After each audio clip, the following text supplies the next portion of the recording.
Then we have another very interesting battle of the grapplers. We have Nick Maximov taking on Jacob Malkoun. Nick Maximov is a very solid BJJ guy who knows what he's good at, and he sticks to it.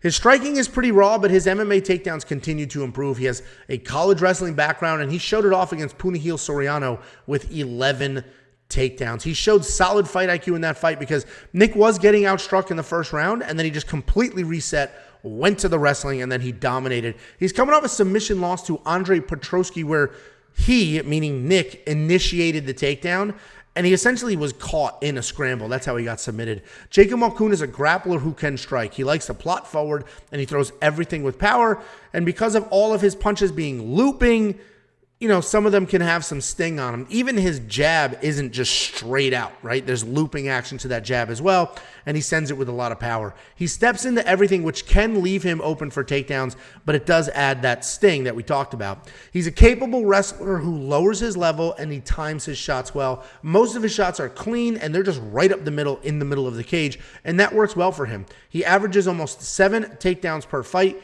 but he is coming off that controversial loss to Brendan Allen where he had 7 takedowns, but he did lose a few key scrambles, which likely lost him that fight.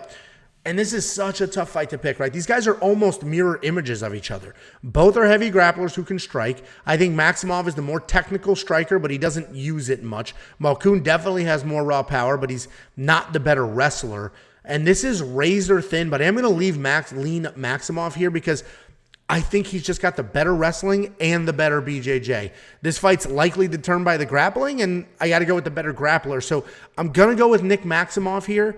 This should be a really, really fun fight, and I'm looking forward to it, but Nick Maximov is definitely the pick.